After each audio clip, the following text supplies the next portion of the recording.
اللہ اکبر اللہ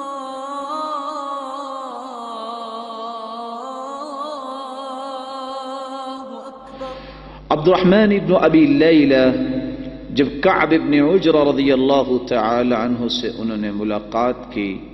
تو رسول اللہ صلی اللہ علیہ وسلم کے صحابی کہتے ہیں میں تمہیں تحفہ نہ دوں؟ صحیح بخاری کی 3370 نمبر روایت میں جو درود آیا ہے وہ درود یہ ہے: اللہم صلی علی محمد وعلی آل محمد كما صليت على إبراهيم وعلى آل إبراهيم إنك حميد مجيد اللهم بارك على محمد وعلى آل محمد كما باركت على إبراهيم وعلى آل إبراهيم إنك حميد مجيد۔ اسی کو درود ابراہیمی بھی کہتے ہیں، اور یہی وہ درود ہے جو ہر روز ہر نماز میں ہم پڑھا کرتے ہیں۔ درود کے الفاظ آپ یوں بھی ادا کر سکتے ہیں: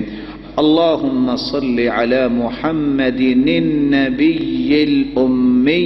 وعلی آل محمد كما صلیت علی آل ابراہیم وبارک علی محمد النبی الأمی كما بارکت علی آل ابراہیم فی العالمین انک حمید مجید۔ تیسرا درود جو آپ پڑھ سکتے ہیں، ابو سعید خدری رضی اللہ تعالی عنہ روایت کے راوی ہیں اور یہ صحیح بخاری کی روایت ہے۔ اللہ کے رسول نے یہ الفاظ سکھائے: اللہم صلی علی محمد عبدک ورسولک كما صلیت علی آل ابراہیم وبارک علی محمد عبدک ورسولک وعلى آل محمد كما باركت على إبراهيم وعلى آل إبراهيم إنك حميد مجيد۔ چوتھا درود جو آپ پڑھ سکتے ہیں جو رسول اللہ صلی اللہ علیہ وسلم نے صحابہ کرام کو سکھایا۔ ابو حمید السعدی اس روایت کے راوی ہیں جو صحیح بخاری میں 3399 نمبر روایت ہے۔ آپ نے فرمایا تم یوں کہا کرو: اللہم صلی علی محمد وازواجہ وذریتہ كما صلیت علی آل ابراہیم وبارک علی محمد وازواجہ وذریتہ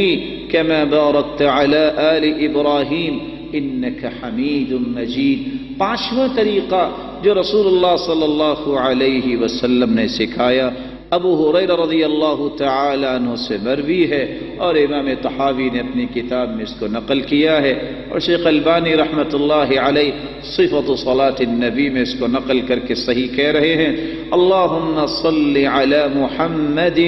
وعلی آل محمد وبارک علی محمد وعلی آل محمد كما صلیت وبارکت علی ابراہیم وآل ابراہیم انک حمید مجید۔ چھٹا درود جو رسول اللہ صلی اللہ علیہ وسلم کے صحابی بیان کر رہے ہیں جو مسند احمد کی روایت میں موجود ہے، اللہ کے رسول صلی اللہ علیہ وسلم نے جو صحابہ کو سکھایا: اللہم صلی علی محمد وعلی اہل بیتہ وعلی ازواجہ وذریتہ كما صلیت علی آل ابراہیم انک حمید مجید وبارک علی محمد وعلی اہل بیتہ وعلی ازواجہ وذریتہ كما بارکت علی آل ابراہیم انک حمید مجید۔ ساتواں طریقہ جو صحیح بخاری کی ہی روایت ہے، رسول اللہ صلی اللہ علیہ وسلم پہ آپ درود پڑھنا چاہتے ہیں، ان کا نام آئے تو صلی اللہ علیہ وسلم کے الفاظ سے بھی آپ درود پڑھ سکتے ہیں۔ بلکہ ایک صحابیہ نے اللہ کے رسول سے سوال کر دیا کہ میرے لیے اور میرے خامند کے لیے آپ دعا کر دیجئے، تو اللہ کے رسول صلی اللہ علیہ وسلم نے اس کے لیے بھی فرمایا: صلی اللہ علیک وعلی زوجک، اللہ تجھ پر بھی اور تیرے خامند پر بھی اپنی رحمتوں کا نزول فرمائے۔ یہ وہ درود جو صحیح احادیث میں ہم تک پہنچا ہے۔ میرے معزز، میرے پیارے اور مکرم بھائیوں، وہ طریقہ جو رسول اللہ صلی اللہ علیہ وسلم نے سکھایا، اس طریقے کے مطابق کوئی عمل ہوگا تو وہ اللہ کے ہاں ہے قابل قبول۔ اگر ہم نے اپنی مرضی سے الفاظ زیادہ کر دیے، الفاظ کم کر دیے، بناوٹی چیزیں بنا لی، تو یاد رکھنا دنیا جہان کی خالص نیتیں جمع ہو جائیں، دنیا جہان کے اولیاء اصفیاء کا ایمان جمع ہو جائے اور کوئی ایک ایسی بات دین میں شامل کر دی جائے کہ ایسے بھی ہو سکتا ہے، تو یاد رکھنا یہ اللہ کے ہاں قابل قبول نہیں، کیونکہ رسول اللہ صلی اللہ علیہ وسلم کا فرمان ہے من عمل عملا لیس علیہ امرنا فہو رد ای مردود۔ صحیح مسلم کی روایت ہے، کائنات کا کوئی شخص کوئی بھی بڑے سے بڑا عمل کرتا ہے، اگر ہمارے طریقے کے مطابق نہیں تو وہ اللہ کے ہاں قابل قبول نہیں۔